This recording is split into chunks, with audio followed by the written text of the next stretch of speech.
Chadwa. Good morning, students.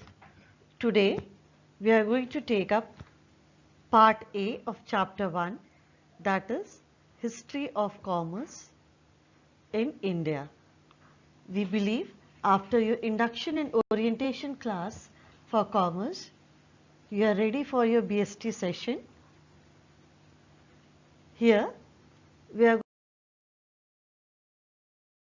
to start with the basic growth of trade and commerce, which we can trace out from the barter system, which was mutual exchange of commodities.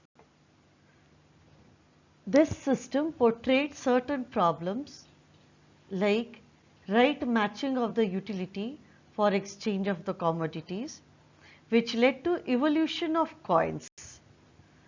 Again, here we had certain lacunas which led to upcoming of metals to supplement currency. And as we see in Indian custom, gold, silver, copper are the common ones that we use. Then comes the concept of hundis and chittis, which works more like a negotiable instrument. After that, various indigenous banking systems evolved in the market.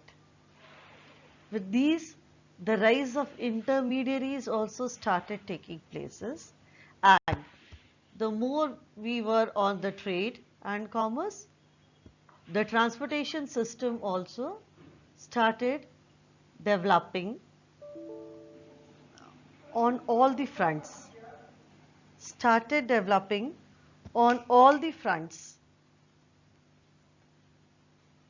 Then was the rise in the trading communities. Rise in the trading communities was there. Next we take up that what are the major trade centers and something about it. Not in detail like you have in your history, but a brief of what these trade centers are meant for. First is Patliputra.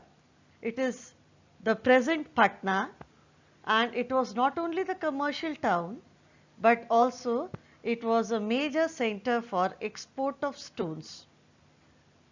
Then is Peshawar, which was an important exporting center for wool and import of horses. It was a commercial unit giving a tie-up in between India, China and Rome. Then is Takshashila, as the name is very common due to the Buddhist center for learning. It embarks the land route between India and Central Asia.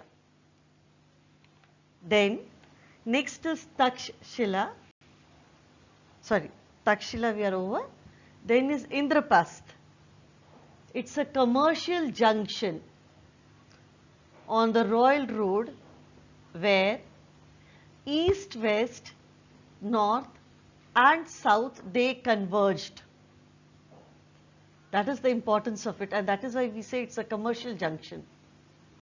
Then is Mathura, which was an emporium of trade where many routes from South India touched Mathura and Broach. Then is Varanasi, very well known place as it lays by the side of river Ganga. So it's a highway linking north with east and is a major center for textile. Banasi sarees is a very famous thing from there. Then sandalwood workmanship and gold. Now this route links Takshila and Broach. Then is Mithila. most of you are seeing these days in Ramayana, know something about it also. So here traders crossed the sea by boats through Bay of Bengal to South China Sea and traded at the ports on islands of Java, Sumatra. Mithila established trading colonies with South China. Then is Ujjain. Now, it had trade relationship through land routes with Takshila and Peshawar. Then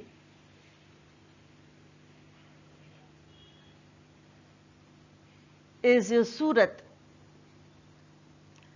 It's an emporium of western trade during Mughal period. Textiles of Surat, especially the golden jerry borders, is noteworthy area, and the best part was that Surat's hundi were being honored in far off markets of Egypt and Iran also.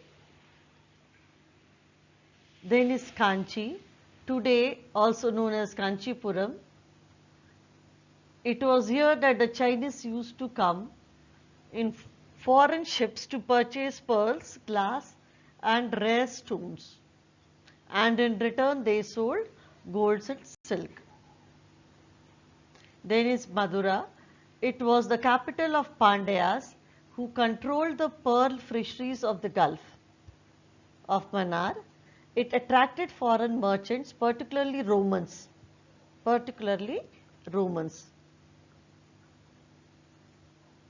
Then is Bhuj.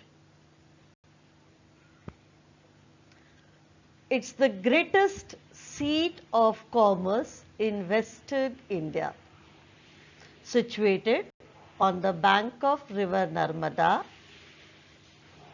and was linked with important roadways also.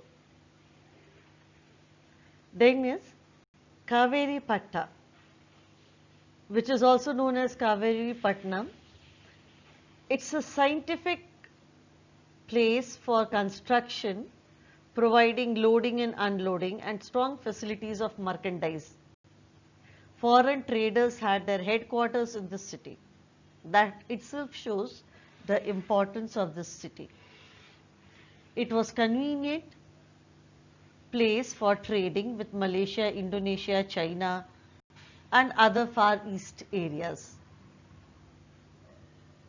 Then is Tamralipi. It was the greatest port connected both by sea and land with the west and the far east. It's linked by the road of Banaras and Takshila. Now, before I move to my next slide, I would say something on the part of the CBSE question pattern. It's only when the child is thinking of getting 90% plus, you generally get one or two typical questions on this. But otherwise, for an average student, you need not go into the intricate detailings of learning these things. Yes, you should be aware of the major trade centers. For example, they can always say which one of the following is not a major trade center for India, right? And they would give you various options. The one which is not out of these will be the answer. Or they might ask about a particular specific area as to what it is specializing apart from trade. Like in Takshila we say Buddhist Center for Learning. Next we take up trading communities which evolved slowly. Now Punjabis and Multanis in northern, whereas Bhatts in Gujarat and Rajasthan. That was the first area. We are taking up the map coverage of India. Then Mahajans in west and Chats in south. Then Nagar Seth in the urban area as the chief of the Mahajan community. And with star mark I have said other urban groups which evolved along with this business community were Hakims, Mullah, Pandit, Vakil, etc., who were providing services to these trading communities. For example, Hakims for the treatment purpose, Mullahs or Pandits for educating the children of these businessmen, and Vakil to sort out the dispute, if any, during their transaction or business. Then we come down to what are the major exports and imports that goes. In case of export, spices very well known, wheat, sugar, indigo, opium, cotton, animal products and many more. And for import, if we say horses, Chinese silk, linen, gold, silver, rubies, coral and many more. In the list continues. With this, thank you very much and welcome to the world of online classes.